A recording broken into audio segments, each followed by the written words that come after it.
आपकी एकदम शोएबा एकदम दुरुस्त है, इसीलिए जो है वो शहबाज राना साहब की जो बात कर रहे थे कि यकमुश बढ़ा लो, हमने नहीं बढ़ाया।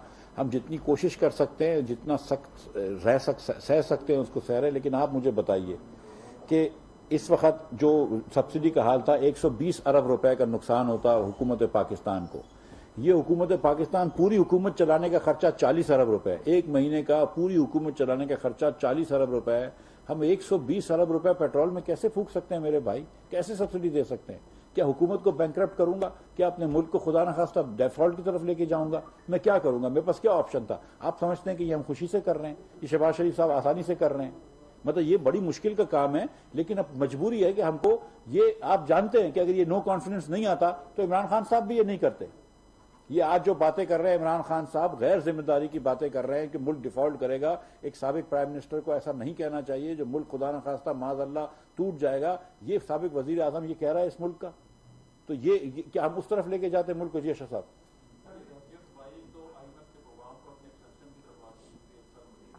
जी जी जी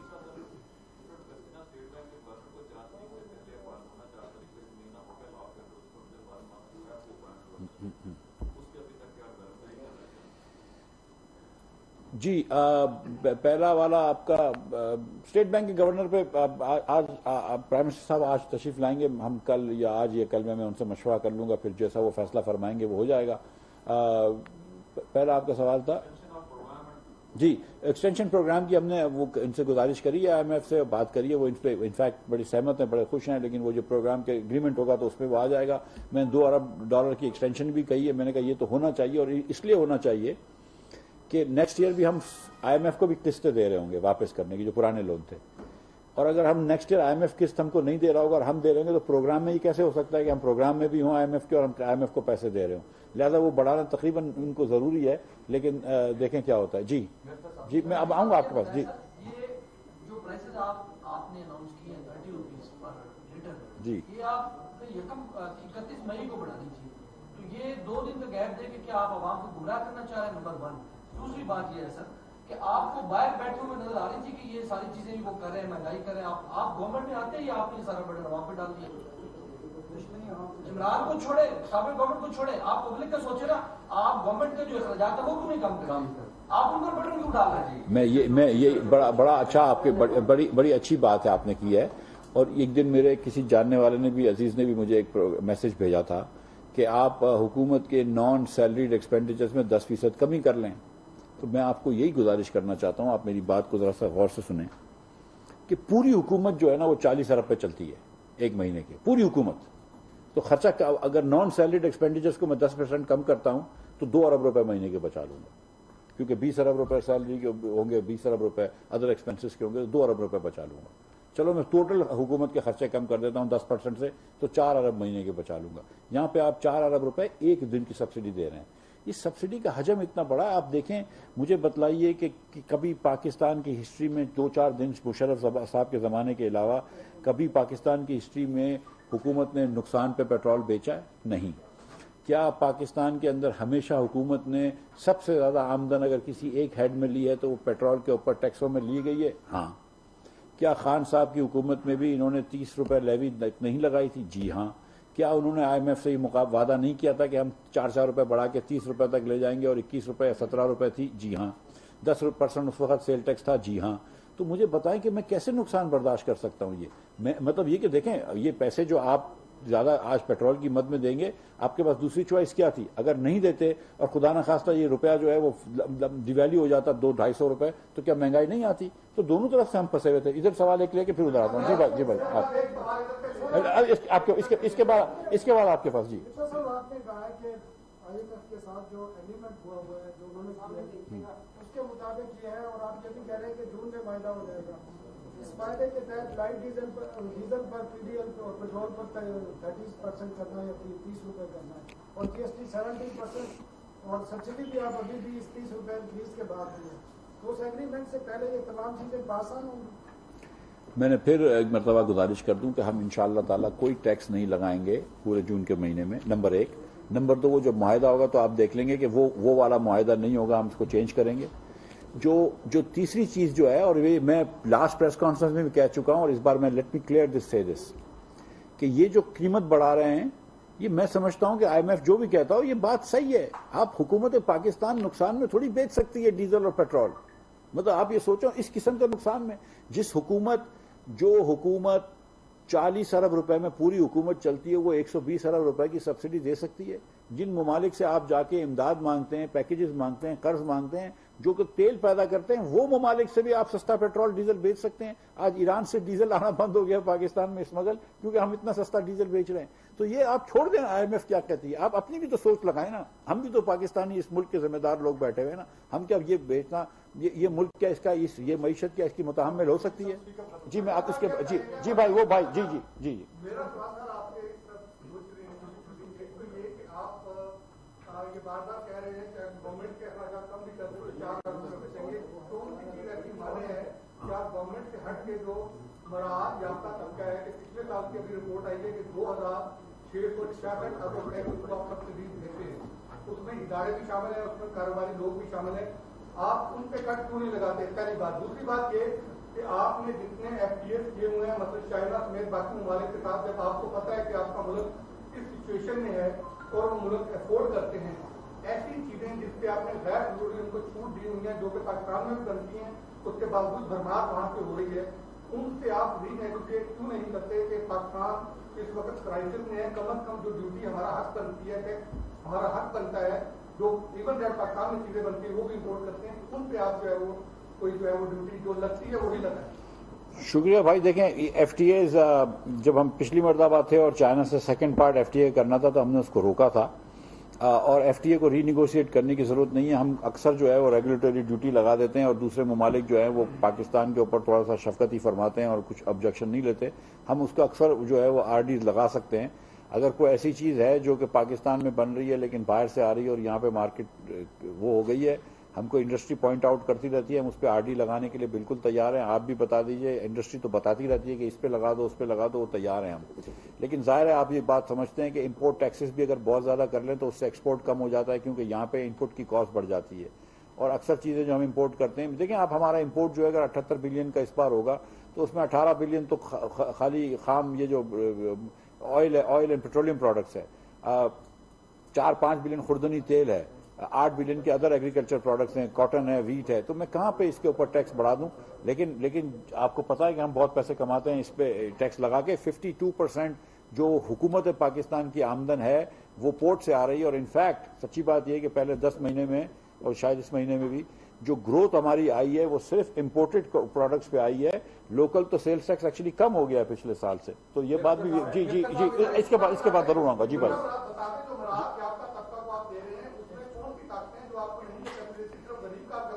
ये बात आपकी एकदम जी मैं समझ गया। जी देखें ये बात में आप मुझे ये स्टडी मेरी नज़र से नहीं गुजरी तो मैं इसके ऊपर कमेंट नहीं कर सकता हूं, लेकिन ये बात आपकी एकदम दुरुस्त है कि पाकिस्तान के अंदर एक मराती याफ्ता तबका है जो कि एक ज़्यादा पावरफुल तबका भी है। साहिब सरवत लोगों को हम ज़्यादा सब्सिडीज देते हैं। ये बात आपकी दुरुस्त है, चाहे वो सस्ती गैस देनी हो, सस्ती बिजली देनी हो इंडस्ट्रीज़ को वगैरह वगैरह। और जो साथ साथ हम जैसे बिस्ट के लोगों को पैसे इतने नहीं देते लेकिन हम सस्ते लोन्स दे दिए स्टेट बैंक ने, टर्फ के दीगर चीज़ें हम देते हैं। ये बात आपकी दुरुस्त है, लेकिन हमें आए हुए अभी 45 दिन हुए शायद मुझे, तो कुछ वक्त दीजिए इंशाअल्लाह ताला। और एक मरतबा अगले साल जब इलेक्शन होगा सितंबर अक्टूबर में और शहबाज शरीफ साहब और पाकिस्तान मुस्लिम लीग नून फिर जीतेगी और फिर इंशाअल्लाह हम आएंगे तो ये चीजें भी देख लेंगे। वो हो गया। अब इधर आ गया। ये आप दोनों में आपस में कोई लड़ाई तो नहीं है ग्रुप में? इंटरनेशनल मीडिया को आपने इंटरव्यू दिया, आपने कहा कि रूस से जो है वो हम सस्ता तेल नहीं ले सकते बिकॉज ऑफ सैंक्शंस, ठीक है, पाबंदियों की वजह से। अब जो पूरा यूरोप जो है रूस से गैस भी लेता है, तेल भी लेता है, तमाम चीजें, उनके लिए कोई सैंक्शन नहीं और आपके लिए। और दूसरा इसके साथ ही इंडिया भी ले रहा है। दूसरा सवाल ये है कि जुलाई में क्या आप पेट्रोल और डीजल पर टैक्स और लेवी लगाएंगे? जी गुजारिश ये कि पहले मैंने ये जुर्म सरजद नहीं किया जो आपने जिसके ऊपर मुझे ताना दिया। मैंने ये नहीं कहा था कि हम लोग से नहीं ले सकते। मैंने ये कहा था कि हमने पिछली दौरे हुकूमत में 29 मार्च को 1 महीना और इमरान खान के दौरे के 1 महीना और चंद दिन बाद बहरहाल हमारे अदर साहब को वक्त मिल गया तो उन्होंने रूस को लेटर लिखा आप ये देख लीजिए कि जिस दिन खान साहब तशरीफ लाए थे वापस मॉस्को से या रशिया से, उस दिन किसी अखबार में ऑयल का जिक्र नहीं है। अगर है तो मुझे दिखा दीजिए। सिर्फ वीट की बात होती थी और गैस की बात थी, और वहां के ये बात भी थे, ऑयल का कहीं जिक्र नहीं है। उसके बाद 29 मार्च को इन्होंने लेटर लिखा, एक अपनी रुखसती से 2-4 दिन पहले, और जब उनको यकीन था कि वो जा रहे हैं कि भाई हमको तेल दे दो, उस तेल का लेटर का कोई जवाब रशिया ने नहीं दिया। उसके बाद हमने अपने सिफारत खाने के अंदर एक सिफारतकार को भेजा रशिया के अंदर, ये हमारे दौरे हुकूमत में हुआ है, कि जाके बात करो कि अगर आप इंटरेस्टेड हैं। तो उन्होंने कहा कि पहले, और ये पूरा पोलाइट है, otherwise they could have written a letter and said no, but उन्होंने जवाब ही नहीं दिया। और वो लेटर आज भी एग्जिस्ट करता है, तो they can always reply to us. उन्होंने कहा कि आपने वो उन्होंने ये भी पोलाइटली कहा कि 2015 का एक गैस का एग्रीमेंट था G2G, आपने वो इंप्लीमेंट नहीं किया। ये बात है, आप खुद भी जाके मालूम कर सकते हैं कि ये बात है। तो उन्होंने, रशिया ने खुद उन्हें कोई जवाब नहीं दिया। अगर वो बेचने वाला जवाब नहीं दे तो मैं जबरदस्ती ले सकता हूं, नंबर 1। नंबर 2, जो बात मैंने की थी, और CNN वाले तो इन्होंने, मेरे ख्याल से वो बेकी एंडरसन साहबा ने ट्वीट भी की थी कि मैं अब भी लेने के लिए तैयार हूं। अगर मुझे कोई 30% सस्ता दे रहा है तेल तो मैं लेने के लिए तैयार हूं, प्रोवाइडेड कि मेरे ऊपर सैंक्शंस ना आ जाए उसकी वजह से। ये बात तो तय है। लेकिन अगर सैंक्शन मेरे ऊपर नहीं आते तो मुझे कोई सस्ता तेल दे रहा है तो मैं क्यों नहीं लूंगा। मुझे ना सिर्फ, और तीसरी बात यह कि वीट, जो अगर वो उन्होंने इमरान खान साहब ने उधर बात की थी तो यहां पे ECC ने उसका कोई नहीं की। वो ECC की परमिशन G2G के अंदर जाके रशिया से बात करने की, वो भी इस खाकसार ने दी है। वो भी उनकी हुकूमत ने नहीं दी 1 महीना और 5 दिन के अंदर कि जाके वीट ले लो। और मैं आपको ये भी बता रहा हूं कि हम वीट, रशिया से तो बातचीत शुरू कर दी, अगर यूक्रेन हमको वीट देगा तो हम उससे भी लेने के लिए तैयार हैं। हमें यहाँ पे, हमारे पास 22 करोड़ की आबादी है, हमको उनके पेट भरना है। हमको मतलब जो भी वीट देगा हम उससे ले लेंगे, जो सस्ता वीट देगा उससे ले लेंगे। इसी तरह जो हमको सस्ता तेल देगा हम उससे ले लेंगे, उसमें कोई मसला नहीं है। हमको सऊदी अरब डिफर्ड पेमेंट पे ऑयल देता है, we are very happy to buy from them. हमको अगर अल्लाह करे प्राइस वैसे ही कम हो जाए, लेकिन अगर कोई 30%, तो मैं अभी आपके तवस्सुस से तमाम लोगों को ये कहता हूं, तमाम ममालिक को ये कहता हूं कि जिसको पाकिस्तान को 30% की अगर 29% डिस्काउंट देते हैं, मैं तैयार हूं लेने के लिए। अभी तक टैक्सेस का नहीं बताया सर आपने। मैं आता हूं उसको। आप साफ बात करते हैं। अभी रिसेंटली जब आप ऑपोजिशन में थे, आपने कहा था कि 137 रुपए लीटर एक गरीब आदमी पेट्रोल अफोर्ड नहीं कर सकता, जी, एक पैसा नहीं बढ़ाना चाहिए। जी, सही बात है। 60 रुपए बढ़ा दिया है।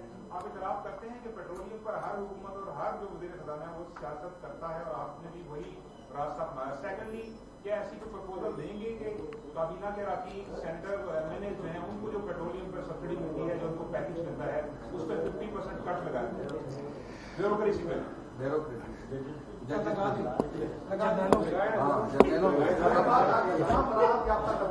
ये सवाल जो है ना, ये आहिस्ते आहिस्ते आप लोग मुश्किल भी कर रहे हैं और आसान भी कर रहे हैं। ठीक है, और किसी का भी नाम ले ले भाई।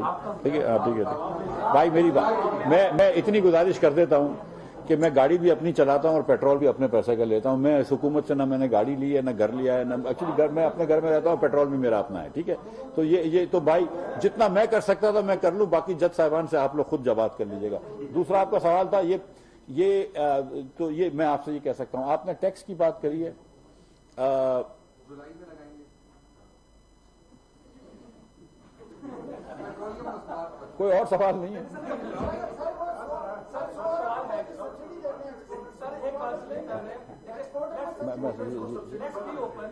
क्या आप गोहर एजाज की, आरफ हबीब की, AKG की, ये जितने भी टेक्सटाइल है, ओनर्स हैं, एक्सपोर्टर्स हैं, ये तकरीबन 100 अरब रुपए सालाना आपसे गैस की और बिजली की अनटारगेटेड जनरल सब्सिडीज ले रहे हैं। आप अब हमें ये बता रहे हैं कि जब अगली दफा इलेक्शन जीत के आएंगे तो फिर उनकी सब्सिडीज विड्रॉ करेंगे। आप उनकी ये सब्सिडीज जुलाई से भी विड्रॉ नहीं करते, ताकि आपकी ये पोजीशन बिल्कुल क्लियर हो जाए कि आप इक्विटेबल है, ट्रीटमेंट कर रहे हैं, और अमीर को आपको पहले करना चाहिए था, लेकिन अभी भी करते हैं। देखें एक इसके अंदर जरा सी गौर बात फरमाइए। पाकिस्तान के अंदर हर सूबे को बराबर रेट पे गैस नहीं मिलती, आप जानते हैं, क्योंकि एक 158 आर्टिकल है जिसके तहत जिस सूबे में गैस आती है उस सूबे का पहले हक होता है। और इत्तेफाक ये है कि सिंध से तकरीबन 70% और बाकी KP से तकरीबन 30% गैस निकलती है। तो उनके शहरियों को तो हम पूरे पाकिस्तान में हर रेट सबको बराबर रेट पे देते हैं, लेकिन उनके फैक्ट्री वालों को हम सस्ती गैस देते हैं। अगर उनको सस्ती आप गैस दे रहे हैं तो क्या पंजाब के अंदर हम मिलें बंद करवा दें? क्या पाकिस्तान से हम एक्सपोर्ट बंद करवा दें? तो क्या हम एक्सपोर्ट ना करें? अगर हिंदुस्तान, और बांग्लादेश और दीगर ममालिक अपने मुल्क के लोगों को, अपने मुल्क के सनतकारों को सस्ती गैस या सस्ती बिजली दे रहा है, तो हम क्या अपने मुल्क के सनतकारों को महंगी बिजली देकर गैस बंद करवा दें, बिजली देकर उनकी महंगी बिजली देकर या महंगी गैस देकर उनको बंद करवा दें? तो ये हमको देखना पड़ता है। It's not a matter of just giving subsidies to textile mills. मैं समझता हूं आपकी बात, मैं आपकी बात पे एग्री करता हूं टू वन एक्सटेंट, लेकिन दूसरा पहलू भी आप देखें कि ये हमें एक्सपोर्ट की भी जरूरत है और हमारे लोगों को हमको कंपैरेटिव रखना भी जरूरी है। और हमको अगर 2 सूबों के अंदर सस्ती गैस मिल रही है, जिसमें से एक का से मेरा भी ताल्लुक है, और अगर एक सूबे में नहीं है गैस, तो क्या उनके यहाँ हम क्या पंजाब में अनएम्प्लॉयमेंट कर दें, बंद कर दें? तो ये भी आप ये भी चीज को मद्देनजर रखिए।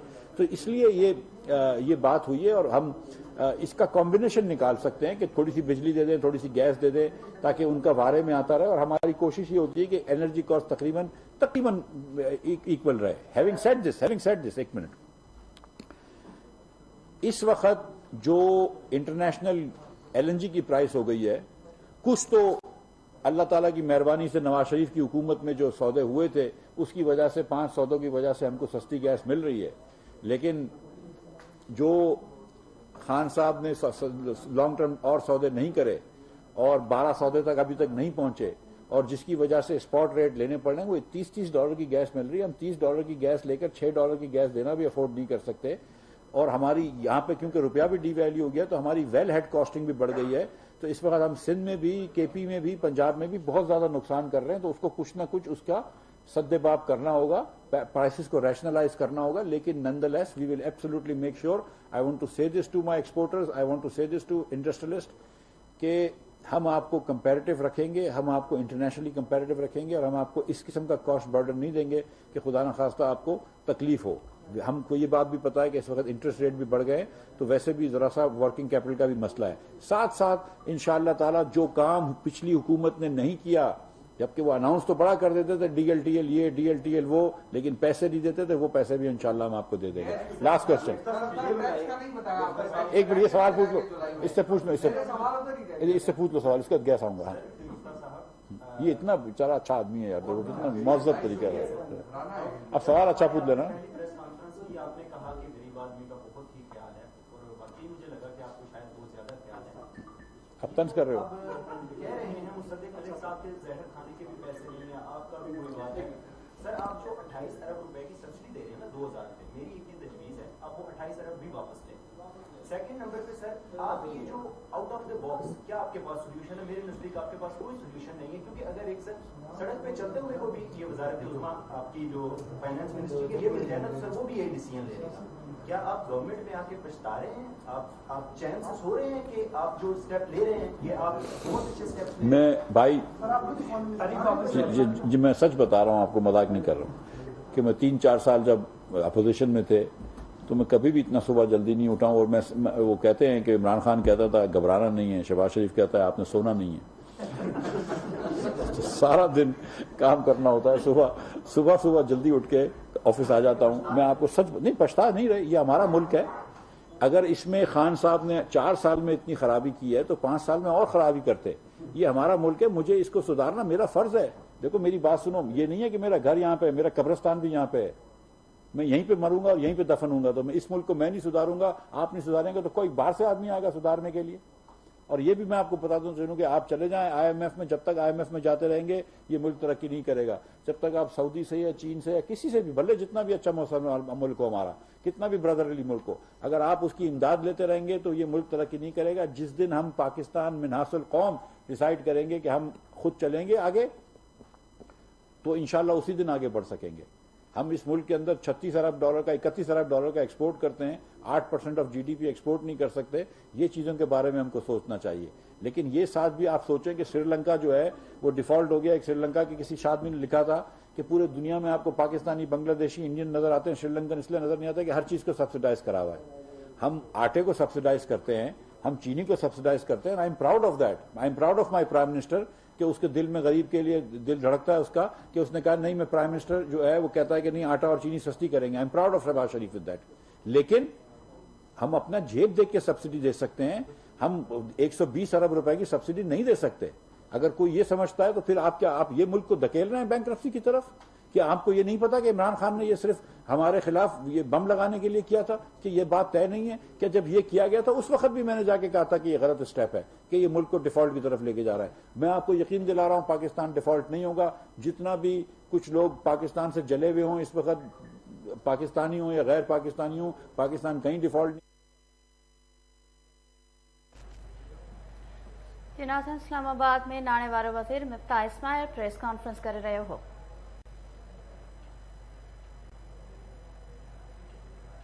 अवांखे ॿुधायूं पिया वफ़ाक़ी हुकूमत पेट्रोल अघनि में हिकु भेरो ॿीहर वाध करे छॾी आहे। नयूं क़ीमतूं